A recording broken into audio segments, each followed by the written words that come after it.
المخلصين ما العادون ولا يؤدي حقه المجتهدون الذي لا يدركه بعد الهمم ولا يناله غوص الفتن الذي ليس لصفته حد محدود ولا نعت موجود ولا وقت معدود فطر الخلائق بقدرته ونشر الرياح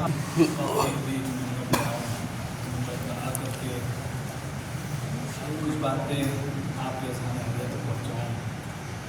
عزیزان گرامی، مسلسل 2 مجالس میں اس آیت کے سلسلے میں گفتگو ہو رہی تھی اور اپنے عنوان پر گفتگو چل رہی تھی. واقعاً یہ آیت کریمہ جس میں پروردگار عالم ہدایت یافتہ نجات یافتہ لوگوں کو کہہ رہا ہے کہ وہ لوگ ہیں جنہوں نے اپنے رب سے ہدایت حاصل کی اور یہی وہ لوگ ہیں جو کامیاب ہیں. میں نے گزشتہ 2 دنوں میں وہ شرط گنائی کہ یہ لوگ جو ہدایت یافتہ ہیں، جو نجات یافتہ ہیں، ان کی 5 شرطیں ہیں اور جو بھی شخص چاہتا ہے کہ وہ نجات یافتہ ہو جائے، کامیاب ہو جائے، کامران ہو جائے، سکسیس ہو جائے، تو اسے چاہیے کہ ان 5 شرطوں کو، ان 5 صفت کو اپنے اندر اتارے. پہلی شرط ایمان بالغیب، دوسری شرط یقیمون الصلاۃ، تیسری شرط مما رزقناہم ينفقون، اور چوتھی شرط الذین یؤمنون بما انزل الیک وما انزل من قبلک، اے پیغمبر جو کچھ آپ پر نازل کیا یعنی قرآن، تورات، زبور، انجیل، ان تمام پر ایمان رکھتا ہو. اور 5ویں شرط کیا آخرت پہ یقین پکا رکھتا ہو. یہ 5 شرطیں ہیں. جو شخص چاہتا ہے وہ کامیاب ہے، جو شخص چاہتا ہے کہ کامیاب ہو جائے، نجات یافتہ ہو جائے، اس کو چاہیے کہ 5 شرطیں اپنے اندر اتار لے.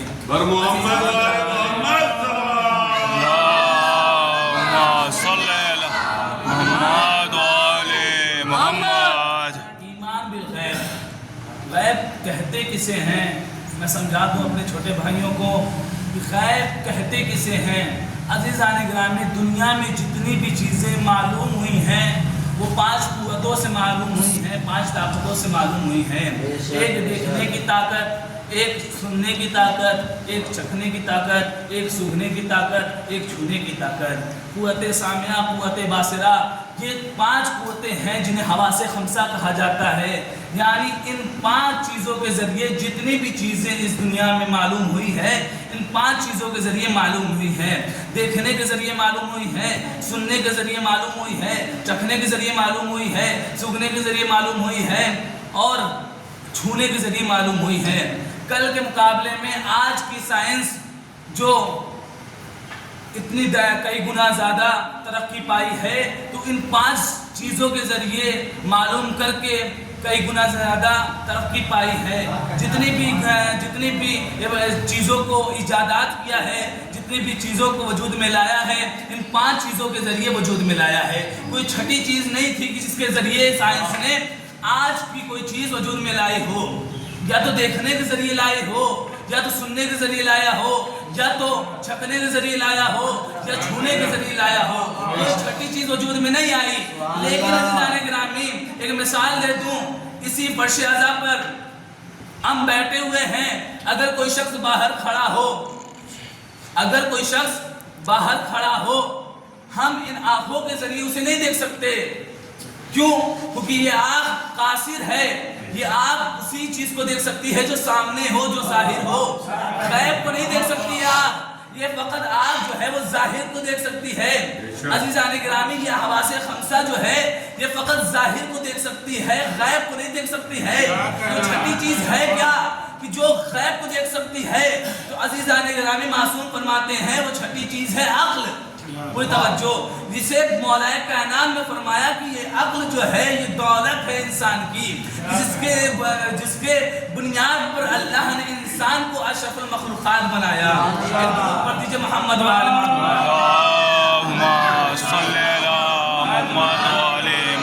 عزیزان گرامی، اس عقل کے ذریعے انسان ہدایت یافتہ ہو سکتا ہے. اب اس عقل کو انسان استعمال کرے، آیا اسے شاکر بندوں میں اب خود کو شمار کرنا ہے یا کافر بندوں میں خود کو شمار کرنا ہے؟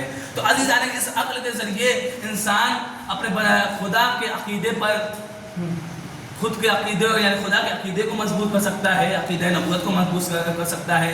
میں نے 2 گزشتہ مجلسوں میں عقیدہ توحید کے عنوان سے گفتگو کی اور آج کی مجلس کا عنوان عقیدہ نبوت ہے۔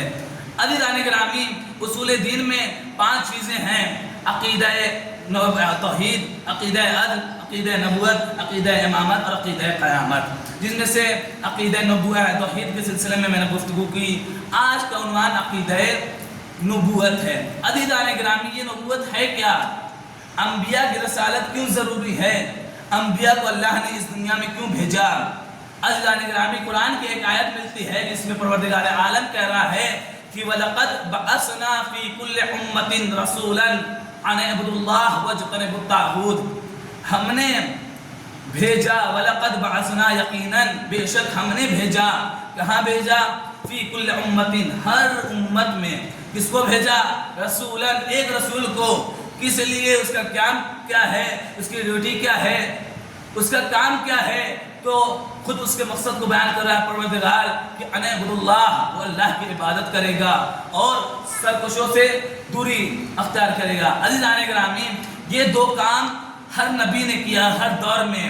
اللہ نے انسان کی سعادت اور خوشبختی کے لیے پیغمبر کو یہاں بھیجا، تو پیغمبر ان 2 امر کی دعوت دیتے رہے۔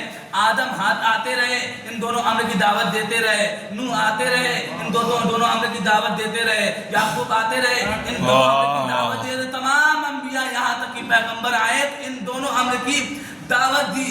پہلی یعنی عبادت خود کرتے تھے تاکہ لوگ عبادت کریں۔ عزیزان گرامی، اس کے بعد خود برائیوں سے رکتے تھے تاکہ لوگ بھی برائی سے رکے۔ عزیزان گرامی، عبادات میں سب سے پہلی چیز کیا ہے؟ نماز ہے، جس کے اوپر مسلسل گفتگو ہو رہی ہے۔ عزیزان گرامی، قرآن مجید میں اللہ نے جہاں نماز کا تذکرہ کیا ہے وہاں زکوٰۃ کا تذکرہ کیا ہے۔ جہاں جہاں اکثریت مقام پر جہاں جہاں نماز کا ذکر ہے وہاں وہاں زکوٰۃ کا ذکر ہے۔ کسی شخص نے پیغمبر سے پوچھا، یا رسول اللہ، اللہ نے نماز کے ساتھ ساتھ زکوٰۃ کا تذکرہ کیوں کیا ہے؟ اللہ نے نماز کے ساتھ زکوٰۃ کا حکم کیوں لگایا ہے؟ تو خود پیغمبر نے کہا کہ جو شخص زکوٰۃ ادا نہ کرے اس کی نماز قبول نہیں۔ تو عزیزان گرامی، پتہ یہ چلا کہ نماز ہے ذریعہ عبادت کا نام، نماز ہے ذریعہ عبادت کا نام، زکوٰۃ ہے ذریعہ قبولیت کا نام۔ جو زکوٰۃ نہ دے اس کی نماز قبول نہیں۔ تو میرے عزیزو، زکوٰۃ ہے فقیروں کا حق، زکوٰۃ ہے یتیموں کا حق، زکوٰۃ ہے غریبوں کا حق۔ زکوٰۃ صاحبان دولت کا حق نہیں ہے، زکوٰۃ صاحبان دولت کا حق نہیں، بلکہ زکوٰۃ ہے یتیموں کا حق، غریبوں کا حق۔ عزیزان گرامی، جب جو شخص فقیروں کا حق غصب کر لے اس کی نماز قبول نہیں ہے، تو جو جناب امیر کا حق غصب کر لے اس کی نماز کیسے قبول ہوگی؟ ایک بہت پڑھ دیجیے محمد والے محمد۔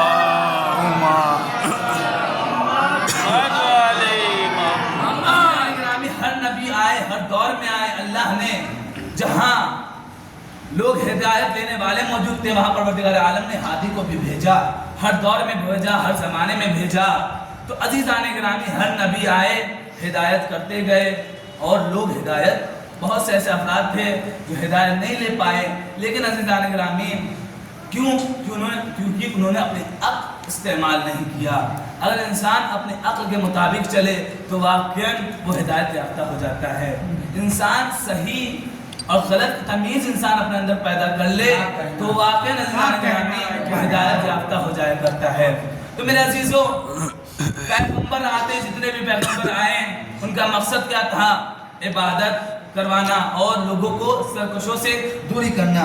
عزیزان گرامی، اب ایک سوال پیدا ہوتا ہے، جب یہ نبوت کا سلسلہ چلتا رہا یہاں تک کہ آخری پیغمبر ہمارے آئے، انہوں نے بھی اپنے اخلاق کو لوگوں کے سامنے پیش کیا۔ عزیزان گرامی، صفات پیغمبر کے اوپر کچھ باتیں عرض کر دوں۔ اب پیغمبر آ گیا ہے، نبی آ گیا ہے، اب سوال اٹھتا ہے یہ جو پیغمبر آیا ہے، یہ جو نبی آیا ہے، کیا وہ ہم جیسا ہوگا، ہم میں سے ہوگا یا ہم جیسا ہوگا؟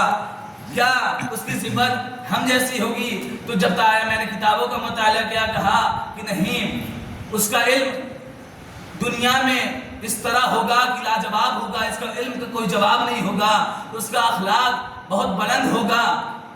لوگوں میں وہ قابل اعتماد ہوگا، وہ امانت دار ہوگا. اور یہی وجہ ہے کہ ہمارے آخری پیغمبر مشرکین اور کفار کے درمیان اس طرح تھے کہ خود کو اس طرح لوگوں کے سامنے پیش کیا کہ اپنے تو اپنے دشمن کو بھی، غیروں کو بھی اپنا گرویدہ بنا لیا. عزیزان گرامی، لوگ آپ کو مشرکین کفار امین کہتے تھے، صادق کہتے تھے، اس بنیاد پر کہ پیغمبر کا اخلاق اس طرح تھا. خود پروردگار عالم نے کہہ دیا کہ انکا لعلی خلق عظیم، اے پیغمبر آپ اخلاق کے بلند ترین درجے پر فائز ہیں. تو کیوں؟ کیونکہ پیغمبر کے اندر یہ صفات موجود تھے. اخلاق ان کا اخلاق بلند درجے پر فائز تھا. وہ امین تھے، وہ صادق تھے. تو یہ تمام کوالٹی اور تمام صفت پیغمبر کے اندر پائی جاتی تھی. جتنے بھی پیغمبر آئے وہ قابل اعتماد تھے، وہ امین تھے، ان کا علم لاجواب تھا. عزیزان گرامی، اللہ نے پیغمبر کو بھیجا، ہادی کو اس دنیا میں بھیجا تو جاہل نہیں بھیجا، ان پڑھ نہیں بھیجا. لوگ کہتے تھے کہ نبی ہم میں سے ہے، نبی امی ہیں، نبی ہم میں سے ہیں، انہیں کیا معلوم کہ نبی کون ہے. یہاں تک کہ جب آخری وقت پیغمبر نے نوشتہ لکھنے کے لیے مانگا کہ نوشتہ لا دو تاکہ میں وہ چیز لکھ دوں جس سے تم ہدایت یافتہ ہو جاؤ، جس سے تم نجات یافتہ ہو جاؤ. لیکن لوگوں نے کہا حسبنا کتاب اللہ، ہمارے لیے کتاب کافی ہے، ہمارے لیے کتاب کافی ہے. یاد رکھیے گا، میں ایک مثال دیا کرتا ہوں، جس طرح سے ایک پہیے کے بغیر ایک پہیے سے سائیکل چلانے والا نہیں ہوا کرتا ہے، بلکہ سرکس کا جوکر ہوا کرتا ہے. بس میرے عزیزو یاد رکھنا، ایک کو چھوڑ کر کے ایک کو پکڑ لینا، یہ اسلام کا جوکر تو ہو سکتا ہے، حقیقی مسلمان کوئی نہیں ہو سکتا ہے. ایک درود پڑھ دیجئے محمد.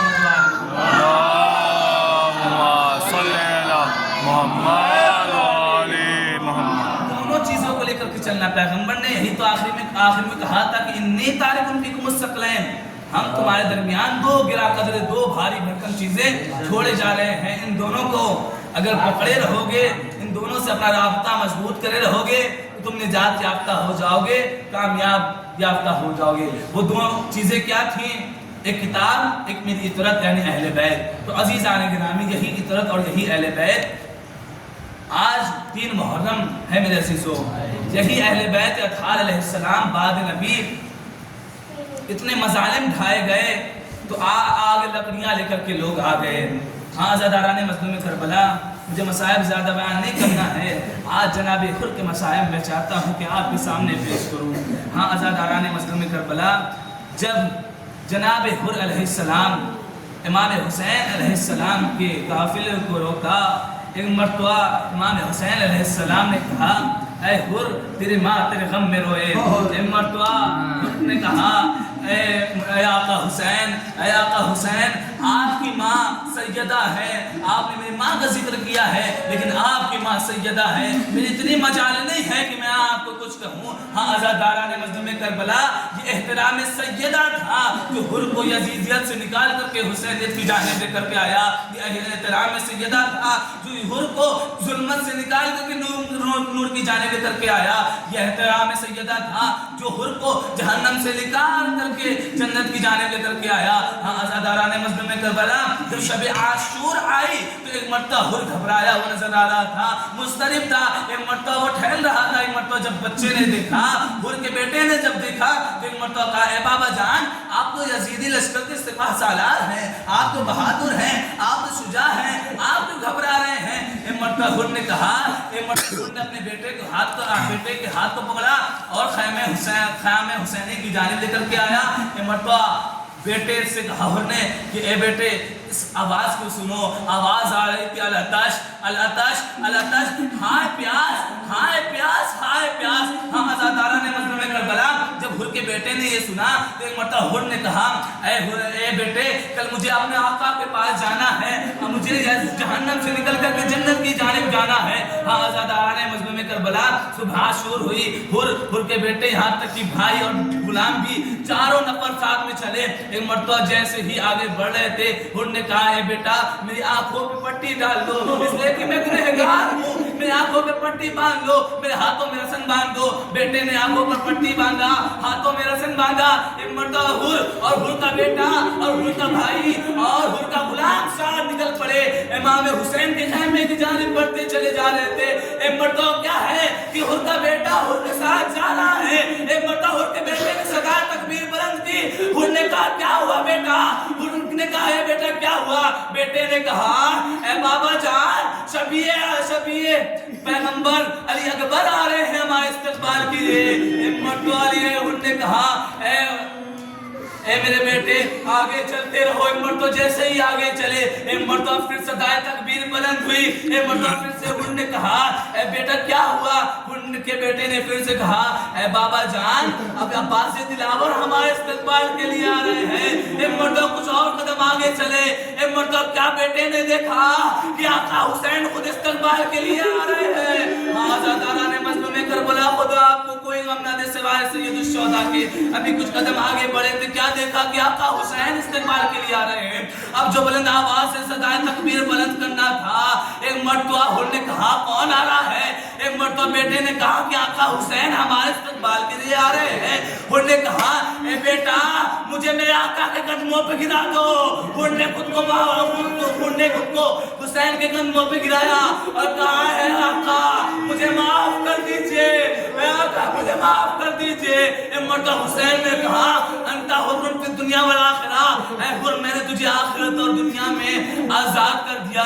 ایک مرتبہ امام آقا ہے آقا حسین نے کہا اے حر تم اس وقت آئے ہو کہ جس وقت میرے پاس ایک گھڑ پانی نہیں ہے جو میں تجھے پیش کروں, جو میں تجھے مہمانی میں دوں. ایک مرتبہ حر نے کہا اے آقا جان اے بابا اے آقا مجھے اپنے پر قربان کر دیجئے, مجھے اپنے پر قربان کر دیجئے. جب جیسے ہی عصر کا وقت آیا تمام اصحاب جا رہے ہیں. ایک مرتبہ حر کا بیٹا حر اپنے بیٹے کو لے کر کے گیا. کہا آقا حسین میرے بیٹے کو قربان کر دیجئے. حر کا بیٹا میدان میں آیا. جنگ کرتا جا رہا ہے, جنگ کرتا جا رہا ہے, جنگ کر رہا ہے. ایک مرتبہ کیا ہے یزیدی فوج کے لشکر چاروں طرف سے حر کے بیٹے کو کھینچ لیتے ہیں. ارے کسی نے تیر مارا تو کسی نے برچھی ماری. ارے حر کا بیٹا اب گھوڑے پر سنبھل نہ سکا. ایک مرتبہ جیسے ہی زمین پر آیا تو اپنے بابا کو مدد کے لیے پکارا. اب حر سے پہلے آقا حسین مدد کے لیے آ گئے. ایک مرتبہ جیسے ہی ایک مرتبہ امام حسین جیسے ہی حر کے بیٹے کی لشکر آئے حر کے بیٹے کی لاش پہ آتے ہیں. ایک مرتبہ امام حسین نے کہا اے حر اپنا آنا اس لیے کہ ضعیف ذات باپ سے یہ غم نہ دیکھا جائے گا. میں کہوں گا اے آقا حسین آپ کو حر کے بیٹے کا یہ غم نہ دیکھا گیا لیکن آپ کو کڑیل جوان اکبر جب سینے پر برچھی لگے گا تو آپ کے دل پہ کیا گزرے گی. انا للہ و انا الیہ